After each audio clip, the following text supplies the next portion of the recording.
guy tried to kidnap me in my own backyard.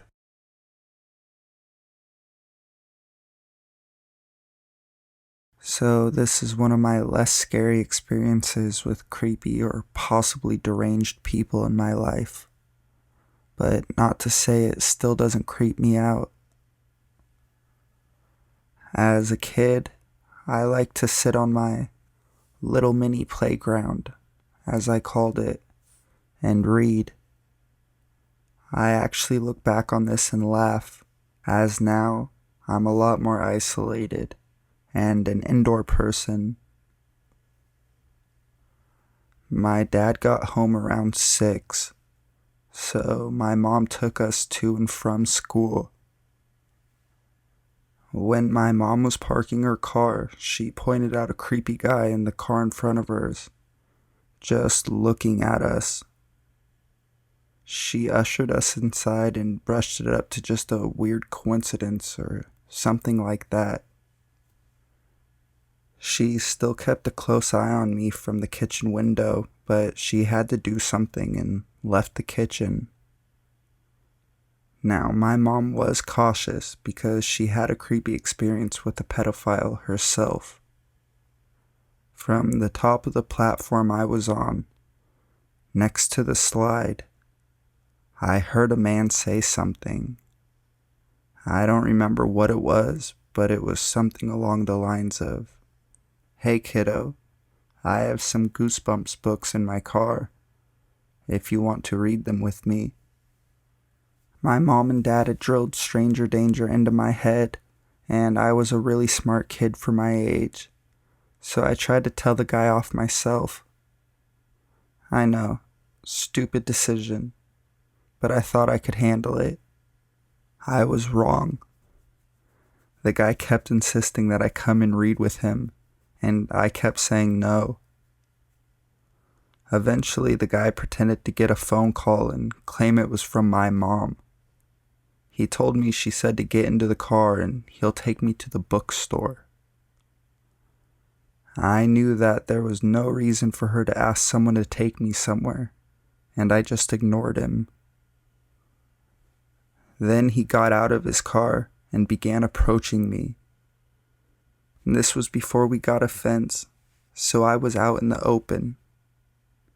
He grabbed my arm and dragged me to his car, but just then, as if God himself gave me a miracle, a police car came down the road and saw what he was doing.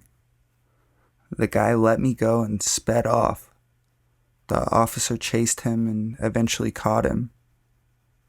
My mom came rushing out when she heard the sirens and comforted me.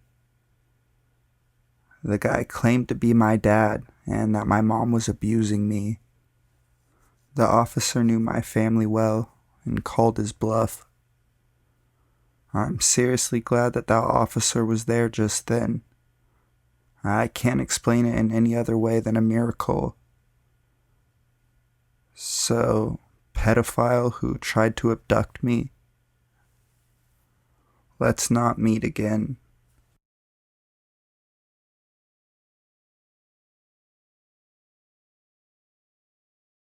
Stalked at Taco Bell.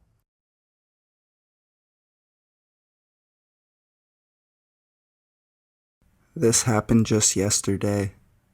My friend Anna and I were on the bus after running some errands. She wasn't feeling well, so we ended up getting off the bus about 20 minutes before our stop so she could use the restroom in a Taco Bell.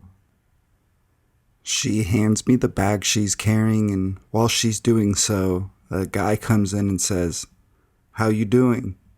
She politely replied with a hello before going inside the restroom area. I'm waiting with the bags, scrolling through my phone, when I feel eyes in my direction. This guy is sitting across the restaurant staring at the bathroom door. I go in to check on Anna and talk to her outside the women's bathroom. It was a single stall. She says she's okay, so I go back out and sit at one of the tables. He's still staring, hasn't ordered anything at all, Not even a drink. She's still in there when he gets up and goes through the door for the restrooms. I immediately text her telling her not to come out, explaining he's been staring and waiting. Anna tells me that she didn't hear the men's door open or close at all. They are right next to each other. I immediately go up and tell one of the workers the women's bathroom is clogged, while lowering my voice and saying, "A guy has been following me and my friend. She's trapped in the bathroom." The worker just says, "Okay."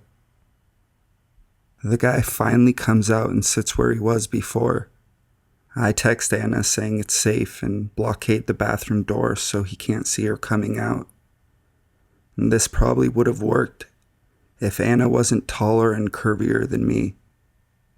It wasn't even 30 seconds later when the guy followed us out. He's trying to talk to Anna, who just keeps saying no. I lead her to some construction workers who were working on the construction of a pizza patron. I inform one of them quickly what's going on, and he stands with us. The guy passes us and walks away. I didn't notice police by the apartments next to it. I just needed to get somebody's attention before it turned dangerous. The other construction worker went over to inform the police, who went to patrol a little. The first worker stayed with us while we waited for the bus and told us to be safe. We made it home without another incident, but we will never stop at that location again. So, stalker who refused to take no for an answer, let's not meet again. And Taco Bell worker, fuck you. You're asking for a lawsuit.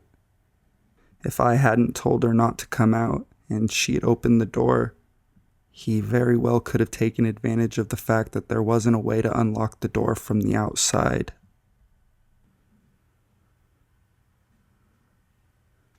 Edit. Since some people are throwing hissy fits about me saying it warranted a lawsuit, I never said I would sue them. I simply stated that if this had gone worse than it did, Taco Bell could be held responsible as they were aware but did nothing to assist.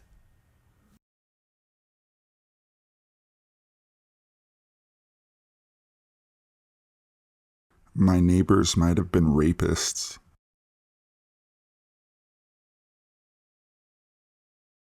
This might be a shorter story, but it is definitely scary and still gives me bad thoughts when I think about it. So without any further ado, let's begin. This took place after my parents had divorced, but they lived close to each other, so it wasn't all that bad. Anyway, I would frequently forget stuff at my mom's house and would take it up to my dad's house. This was almost a nightly thing. So one night I was bringing my Xbox and some games to my dad's house. And one thing to note is that this was one of those double houses, if that makes any sense. Anyway, to get to my dad's house, I had to pass their side first. While I was passing their side, the wife, I presume, stopped me and asked me to come closer. I thought since my dad shared houses with her and her husband that he knew and trusted her, so I went closer. She noticed the Xbox and the games in my hands and straight up said, "Hey, we have a bunch of fun games, and our little boy's your age, and he will play with you in here. Do you want to come in?" I slowly backed away, not turning my head to her. As I was doing so, I felt a cold, large hand on my right shoulder. My blood ran cold. I didn't dare turn around. I heard from behind me say, "She isn't this nice all the time. I suggest you take her up on that offer." My fight or flight kicked in, and I chose flight. His grip wasn't all that good, so I escaped easily and ran inside. I didn't tell my dad, but I did call the police. I couldn't live knowing that they have multiple kids in there. A few minutes passed and a police car showed up. 5 minutes later, the two officers walked out of the house with the two people. Apparently, they had been luring kids into their house with the promise of games and toys. I still imagine what would have happened if the man's grip was stronger, and thank God I chose to call the police. They had two kids in the house, both boys. So, creepy couple who lure kids into their house. Let's never meet again.